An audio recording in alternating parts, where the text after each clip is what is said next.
అందరికీ నమస్తే. నేను గరిడేపల్లి సత్యనారాయణ. ఈ అతివృష్టి, అనావృష్టి అనేవి ప్రకృతి వైపరీత్యాలుగా ఉన్నాయి. సో, కొన్నిటిని మనం అరికట్టడానికి ఆస్కారం ఉంది. అందుకోసం భూమి మీద అనేక లక్షల, కోట్ల జీవరాశులున్నాయి.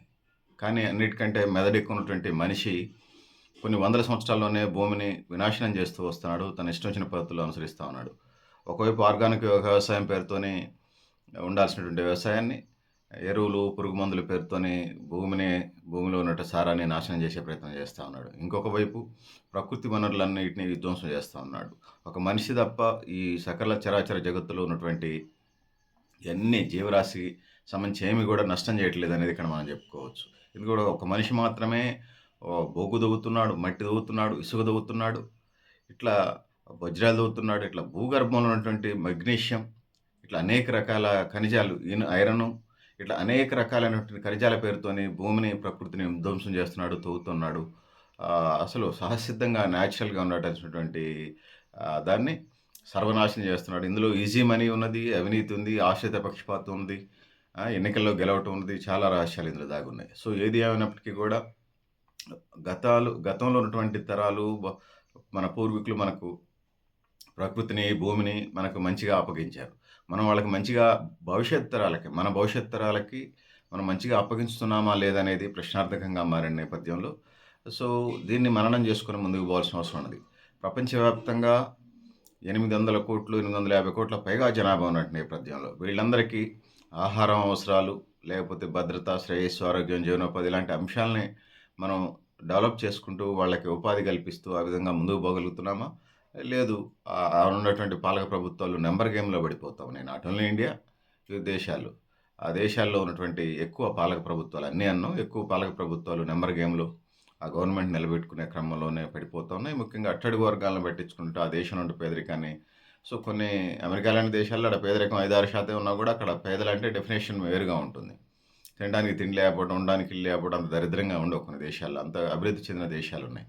కానీ ఇండియా లాంటి దేశాలు, ఇంకా ఇండియా కంటే వెనకబడినటువంటి ఆఫ్రికన్ కంట్రీస్, ఇంకా ఇతర అనేక దేశాలున్నాయి. ఆసియా ఖండంలో కూడా ఉన్నాయి. 7 ఖండాలుంటే మానవ నివాసం ఉండే 6 ఖండాలు. అంటార్కిటికా ఏదో ఉంది కదా! అది మంచు ఖండం. అక్కడ జీవరాశి జీవించడానికి ఆస్కారం ఉంది. మిగిలిన 6 ఖండాల్లో 850,00,00,000 జనాభా ఉన్నట్టుగా మనకు అర్థమవుతా ఉన్నది. వీళ్ళందరికీ సంబంధించి ఉపాధి, బ్రతుకుదెరువు ఆ విధంగా ముందుకు పోవటం, వాళ్ళ సాధికారత వైపు మనం కృషి చేస్తున్నామంటే ప్రశ్నార్థకంగా ఉన్నది. మనం మీన్స్ ప్రపంచంలో ఉన్నటువంటి యుఎన్ఓ వాళ్ళు కూడా, ఐక్యరాజ్య సమితి వాళ్ళు కూడా చెప్పేటువంటి ఇది వాళ్ళు గైడ్‌లైన్స్ ఇయటం. బ్యాంక్ మేనేజర్‌లాగా గైడ్‌లైన్స్ ఇయటమే.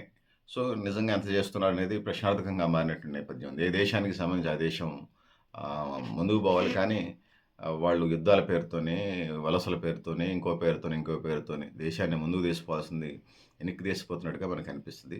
ఆయుధాలు బాగా తయారు చేసి యుద్ధం చేయటం అనేది గతంలో రాజుల కాలంలో ఆ పరిస్థితి. ఎన్ని యుద్ధాలు చేస్తే అంత గొప్ప రాజు. కానీ ఇప్పుడు ఎంత అభివృద్ధి, ఎంత సంక్షేమం ఆ దేశాన్ని ప్రపంచం ముందు త్రాగునీరు, సాగునీరు, విద్య, వైద్యం, ఉపాధి అట్లా చెప్పాల్సొస్తే ఇంకా అన్ని రంగాలకు సంబంధించి ఒక మానవ జీవితం నిద్ర లేచిన దగ్గర నుంచి నిద్రపోయేదాకా, అమ్మ కడుపులో ఉన్న దగ్గర నుంచి చనిపోయిన తర్వాత చేసే దినకర్మల దాకా, చేసేటువంటి కార్యక్రమాల దాకా, మానవ జీవితానికి సంబంధించి అభివృద్ధి కార్యక్రమాలు ఈ దినచర్యలో ఉన్నటువంటి వివిధ డిపార్ట్‌మెంట్‌ల పనులున్నాయి.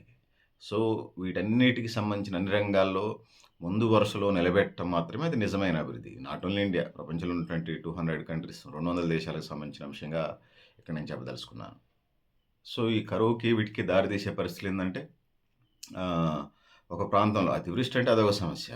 అనావృష్టికి సంబంధించి వచ్చినప్పుడు ఒక ప్రాంతంలో ఎక్కువ కాలం వర్షాలు కురవకపోవటం వల్ల అక్కడ ఉత్పత్తి తగ్గుతాయి. పంటలు పండవు సరిగ్గా. అంటే చెరువులు, కుంటలు నిండకపోవటం, ఆ పరిసరాల్లో ఉండేటువంటి పైన ఉండేటువంటి డ్యామ్‌లు, ప్రాజెక్టులు, ఆనకట్టలు వర్షాలు బాగా కురవకపోతే నిండకపోతే మళ్ళీ ఆ ప్రాంతం అంతా మెట్ట ప్రాంతం అయిపోద్ది. వ్యవసాయదారితో ఉన్నట్టు ఆకాశవాయు పంటలాగా తయారవుతది. బోర్లు వేసుకున్నా కూడా ఎంత మట్టికి ఉంటాయి. సో, అట్లా ఎడారి పరిస్థితుల్లోకి నెట్టేయబడతారు.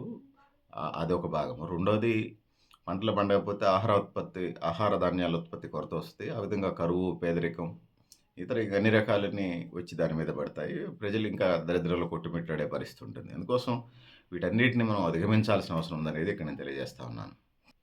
2040 నాటికి 25% నీటి కొరతను ఎదుర్కొంటామంటున్నారు. కానీ ప్రత్యామ్నాయ మార్గాలు అనుసరిస్తే ముందు జాగ్రత్త పాటిస్తే ఆ పరిస్థితి రాకుండా చూసే ప్రయత్నం అయితే చేయొచ్చు. ఐక్యరాజ్య సమితి ఇచ్చినటువంటి లెక్కల ప్రకారం 2050 సంవత్సరం నాటికి 100కి 70% మంది కరువులోకి పోతారంటున్నారు. సో, దీనికి కూడా ముందు జాగ్రత్తలు అవసరం. ముఖ్యంగా ఆహార భద్రతా నిపుణులు, అగ్రికల్చర్ ఆఫీసర్లు, మేధావులు దీని మీద ప్రత్యేక దృష్టి పెట్టాల్సిన అవసరం ఉన్నది. ఫుడ్‌కు సంబంధించి వ్యవసాయంతోని పాటు ఇతర పద్ధతులు ఏమైనా ఉన్నాయా? కృత్రిమ పద్ధతులు ఏమైనా ఉన్నాయా? భవిష్యత్తును అంచనా వేసి ఆ విధంగా ముందుకు పోవాల్సిన అవసరం ఉందని తెలియజేస్తా ఉన్నాను. 30.51 మిలియన్ హెక్టార్లు నేల సారం పోయినట్టుగా, క్షీణించినట్టుగా మనకు అర్థమవుతోంది. ఇండియాలో 2015, 2019 మధ్య కాలంలో 31.51 మిలియన్ హెక్టార్ల నేల సారం క్షీణించిందని చెప్పేసి మనకు లెక్కలు చెప్తా ఉన్నాయి. ఇదేమంత మంచిది కాదు. ఈ విధంగా ప్రతి సంవత్సరం జరుగుతూ ఉంది. నేలలో ఉన్నటువంటి సారం అంతా పోయిన తర్వాత పంటలు పండటానికి ఆస్కారం ఉంది కాబట్టి ఆ జాగ్రత్తలు మనం పాటించాల్సిన అవసరం ఉందని తెలియజేస్తా ఉన్నాను. దేశవ్యాప్తంగా చూసినప్పుడు 21.23 హెక్టార్లు భూమి ఎడారిగా మారింది రాజస్థాన్‌లో, మహారాష్ట్రలో, గుజరాత్‌లో వరుసగా. మహారాష్ట్రలోనైతే 14.3 మిలియన్ హెక్టార్లు. అదేవిధంగా గుజరాత్‌లో 1.02 హెక్టార్లు సారం పోయినట్టుగా ఓవరాల్ మన దేశంలో 21% ఏటా 700 మిల్లీమీటర్ల వర్షం తక్కువ కురుస్తున్నటువంటి ప్రాంతాల్లోనే ఇది కరువు పరిస్థితుల్లోకి నెట్టేయబడుతుందనేది చెప్పక తప్పదు. ముఖ్యంగా తీవ్రమైనటువంటి కరువు ప్రాంతాల్లో ఆంధ్రప్రదేశ్‌లో రాయలసీమ చెప్పొచ్చు. అదేవిధంగా మహారాష్ట్రలోని మరాఠ్వాడ, విదర్భలోని కొన్ని ప్రాంతాల్లో ఇక్కడ అతి తక్కువ వర్షపాతం ఉండటం, సో ఆహారోత్పత్తులు తగ్గటానికి, ఆ విధంగా భూమికి సంబంధించి బీడుబారినట్టుగా ఉపయోగం లేకుండా ఇదవుతుంది. దానివల్ల ప్రజల మీద పబ్లిక్ ఇంట్రెస్ట్ పోతుంది. ప్రజలకు సంబంధించి చాలా నష్టం జరుగుతుందనేది ఇక్కడ నేను తెలియజేస్తా ఉన్నాను.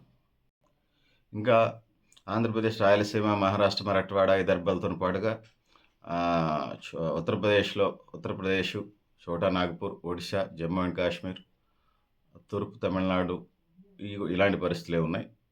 సో ఎడారీకరణ దేశంలో భూసారత క్షీణించి ఎడారీకరణ జరుగుతుంది. సుమారు 97.84 అంటే 98 అనుకోవచ్చు. 97.84 మిలియన్ హెక్టార్ల ఉన్నట్టుగా ఎడారీకరణ జరిగినట్టుగా మనకు లెక్కల వల్ల తెలుస్తూ ఉంది. సో ఆ విధంగా భూమి సారవంతం తగ్గిపోయి క్షీణత పెరుగుతూ ఉంది. నేల సారం తగ్గుతూ ఉంది. ఇక తెలుగు రాష్ట్రాలకు వచ్చినప్పుడు తెలంగాణలో 31.40 మిలియన్ 31.40 మిలియన్ హెక్టార్లు, ఆంధ్రప్రదేశ్లో 14.35 మిలియన్ హెక్టార్లు భూమి నిరుపయోగంగా ఉన్నట్టుగా మనకు అర్థమవుతుంది.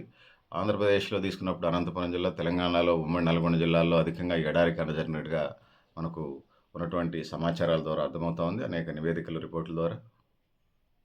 ఇంకా ఇవి నిజమో కాదోలే కానీ ఉన్నటువంటి సమాచారం 2050 సంవత్సరం నాటికి 1/3 వంతు అంటే 300 సపోజ్ 3 లక్షల జనాభా ఉంటే 1 లక్ష జనాభా ఇదని చెప్తున్నారు. సో ఇది నమ్మశక్యంగా లేదు. 2050 నాటికి ఎంత కరువు వస్తుందని అనుకోవట్లేదు నాకు తెలిసి. ఎందుకంటే ప్రపంచం అనేక రంగాల్లో అభివృద్ధి చెందినటువంటి నేపథ్యంలో అటువంటి పరిస్థితుల్లోకి నెట్టేయబడతారని మనం వాళ్ళం.